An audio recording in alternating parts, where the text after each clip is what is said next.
We are Pro Cannabis Media. Hi everyone, welcome to another edition of Weed Talk Now. I'm Jimmy Young, the founder of Pro Cannabis Media. And I'm Curt Dalton, the founder of Cannabis.net, your online portal for news, social, and other things cannabis. All things cannabis is what Curt and I talk about, and we've got a bunch of topics because once again, even during this COVID-19 crisis, there have been a lot of different news items regarding the cannabis industry. And perhaps the first thing that we're going to talk about is a very sad story, because this particular story is about Charlotte Figi, a 13-year-old who passed away in Colorado this week. You may have heard of a CBD product called Charlotte's Web. It was designed by the Stanley brothers. And unfortunately, Charlotte passed this week. And you know, Curt, when you and I talk about the Mount Rushmore of weed, it was Sanjay Gupta's film on this young girl at age 5 that really started this science and research, this whole green wave in Washington that has moved the needle forward for the cannabis industry. Certainly a tragedy for the industry, and you didn't have to know this little girl personally for her to have affected your life and changed the entire hemp/cannabis industry. She came at a time when people were very reluctant to look at cannabis as a medicine and CBD. She was a child that was sick and was able to get compassion and tell her story. And people would look and see the effects that the Charlotte's Web oil had with her and her seizures. So tremendous loss, a sad day for sure, and all respect to her family and the people that are mourning today. Absolutely. It was a lead story in Colorado this week, and we here in Massachusetts certainly send our condolences along to that whole group of Colorado advocates who were able to tell that story about Charlotte Figi. But we move on now to some other news about cannabis, and we start in the West Coast in Oregon, where there always seems to be a story, Curt. And in this particular case, this is a sales record of 1 month. It was $84 million in cannabis sales in 1 month in Oregon. Now, we've heard a lot of stories about Oregon, but this is obviously a good one, I guess, as far as the industry goes. Yeah, absolutely. And that just tells you Oregon's an impressive, that's the over-the-counter number, not the black market. And Oregon has a thriving, huge black market. So that's a lot of cannabis. As we discussed in one of our shows, a lot of that early demand got pulled forward to the beginning part of the month as people thought they would not be able to get cannabis or they'd be in a lockdown. So we're starting to see that demand and those sales drop a lot. I mean, people just load it up. But certainly people are using cannabis for this lockdown, whether not even virus related, more for stress, anxiety. Obviously, a lot of people are losing their jobs the last few weeks and trying to figure out their future. So cannabis has an effect that doesn't actually involve the virus itself, which is debatable when we get into that. But it's more about keeping people sane, if you will, and even keeled while they're spending a lot of time with loved ones. Absolutely. And back here in Massachusetts, the governor, Charlie Baker, has shut down adult use retailers. 43 retailers have now sued the Commonwealth of Massachusetts and Governor Charlie Baker because he left liquor stores as essential businesses open and closed those adult use dispensaries. But Curt, the question I have to you, is this a good PR move for the cannabis advocates, or is it strictly now just an injustice based on the law? That's a great point. I mean, is the kind of complaining and trying to get it turned, is it going to shift to more annoying if the Massachusetts death rates shoot up? Let's say we start getting into a week or two of really intense and grotesque numbers. Does anyone really want to hear that you can't get your recreational cannabis? Now, that's not to say they should have been open the whole time, but are they overplaying their hand, I think you're asking? We've talked about it. I thought it was more about the lines that Massachusetts has created at their recreational stores. As Governor Baker has said, I don't want out-of-state people driving here. A lot of the people probably don't know, a lot of mass dispensaries are right on the New York line. There's not many Massachusetts residents out on that line. It's on the western part of the state. But there are a lot of New Yorkers coming over the border and buying. So I can see both points of view. I feel bad for Kobe Evans, that it just being open for a few weeks in Boston, having it shut down.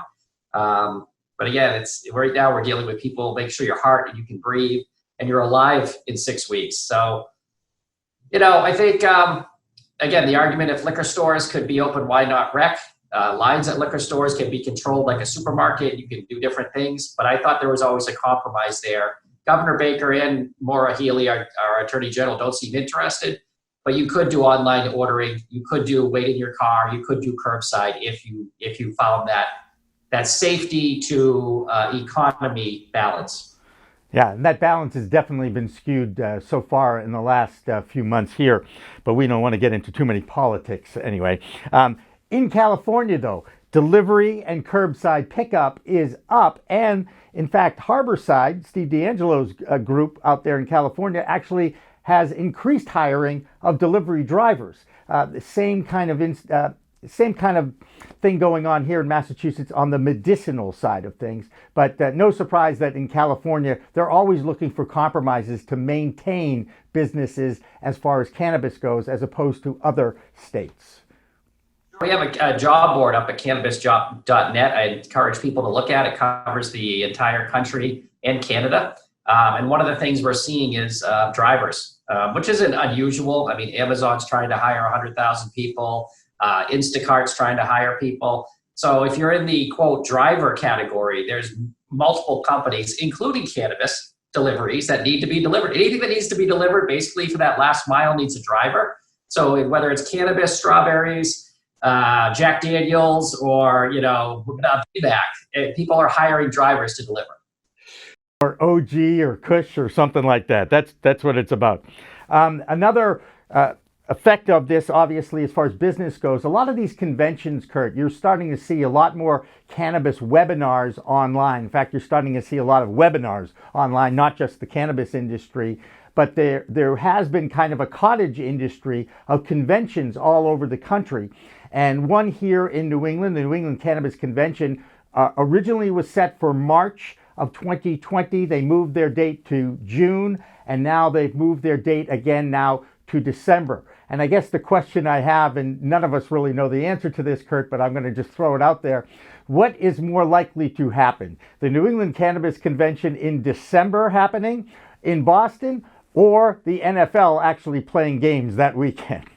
In December, I would hope so. Now, the interesting thing is the NFL could play technically in an empty stadium if you could clear maybe 100 people or 200 and test them. The problem with the conventions, it's not just the cannabis space, is that it's very tough to make money in the media side online, as we know. So people have kind of spun out to conventions and shows. So you're talking about High Times Cannabis Cup, MJ Biz, the Vegas show. If those events, because of this virus, start to get canceled for a year, it really is going to hurt a lot of revenue for certainly a High Times IPO. We just saw MJ Biz laying off people, furloughing today. But if they don't get that Vegas show in, that is, I'm just going to wildly guess that's 60% of their revenue for the year. So we need to get people. But again, could you go to an NFL game or watch it with just the players? You could. That's better than nothing. But are you going to go to a show with 8,000 people walking around in a big tourist city? Are you going to feel confident by then?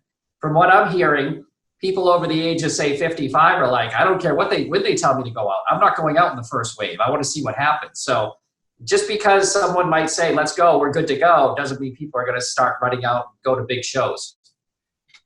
That's a great question, and it's certainly going to be addressed in the weeks to come as we get closer and closer to that May 4th date that a lot of the governors have put in for shelter in place and shutting down businesses. Will they extend it even into June or not? And where do we go even to the fall, as I'm hearing about the NCAA thinking about all those college football games scheduled. In fact, forget the football games. They don't know what they're going to do, whether they're going to bring back students to campus in the fall. And you talk about a large industry in the United States, the educational community is got to be freaking out, even though there have been some adaptations for online learning. I continue to teach my course at Emerson online, but think about a whole year of college online, and you were paying big money to actually go to these schools, and now you're not going to have that. You're going to have to substitute with online education. There's so many different things that can happen in the future regarding the COVID-19 and how we all have to be far more conscious of where we are and who we are around and who we are surrounding ourselves with, whether they are symptomatic, non-symptomatic. This is an uncharted time in our history for sure.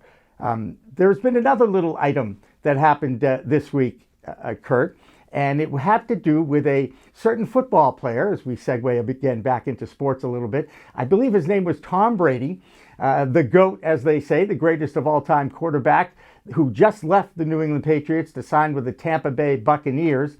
He sat down with Howard Stern this week, and he had a rather 2-hour, very revealing interview about a lot of subjects that have been driving sports talk radio all over the country, including here in New England. I know you had a chance to listen to some parts of that, and there was one particular part that definitely piqued your interest, didn't it, Curt? Yeah, it was actually funny. I was not looking for any weed-related subject. I was looking up some of the other things, being a New England sports fan, and the highlight, at least for us, was that he didn't really say much on the sports side as far as dirt on the Patriots or Bill Belichick, but he did. It did come out that he smoked cannabis a few times in high school, and we immediately jumped on that meme because when that got on Twitter, the number one liked response was, "See, Mom, I won 6 Super Bowls too." So it kind of plays into the cannabis and athletes. I'm not saying Tom Brady's a big cannabis user with the Patriots, but certainly he used it and turned out all right in life. It didn't appear to affect his brain or growth as a teenager at that point, and he used it multiple times. And he's a California kid, to be fair.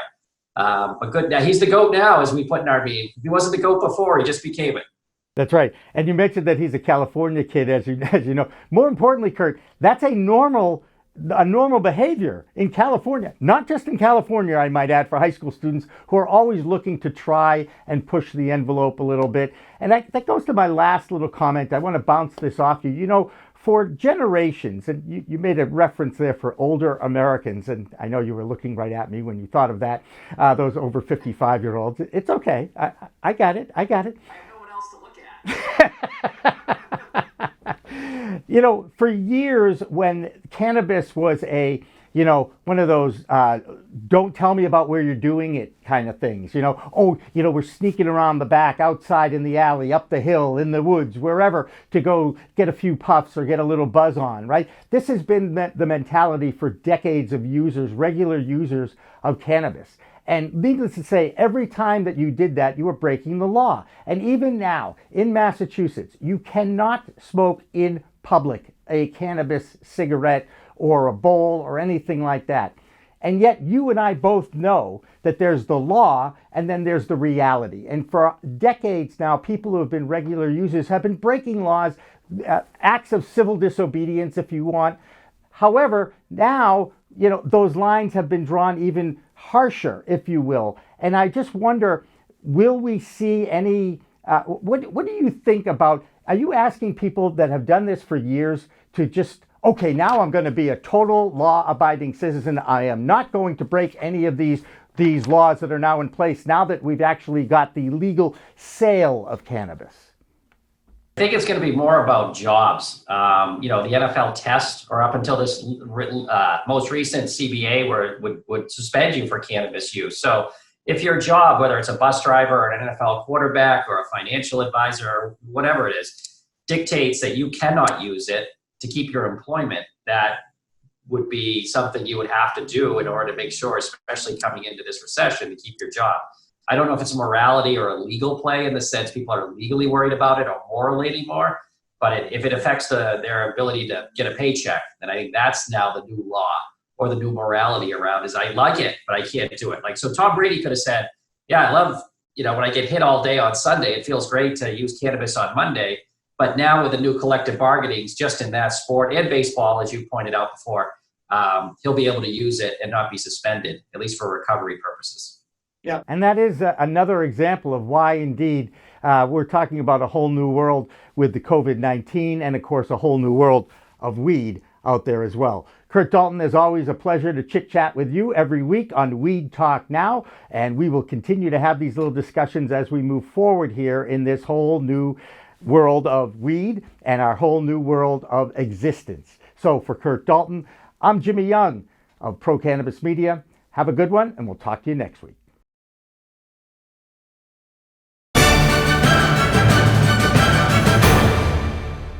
Weed Talk and In the Weeds are two productions of Pro Cannabis Media supported by Revolutionary Clinics, one of the top medical cannabis dispensaries in the Massachusetts area, now with 3 locations in Greater Boston, 2 in Cambridge and 1 on Broadway in Somerville. Rev Clinics has a patient-first mission. They will customize your needs as a medical patient with the proper titration and combination of strains, flavors, and products. Rev Clinics, where the patient comes first. We are Pro Cannabis Media.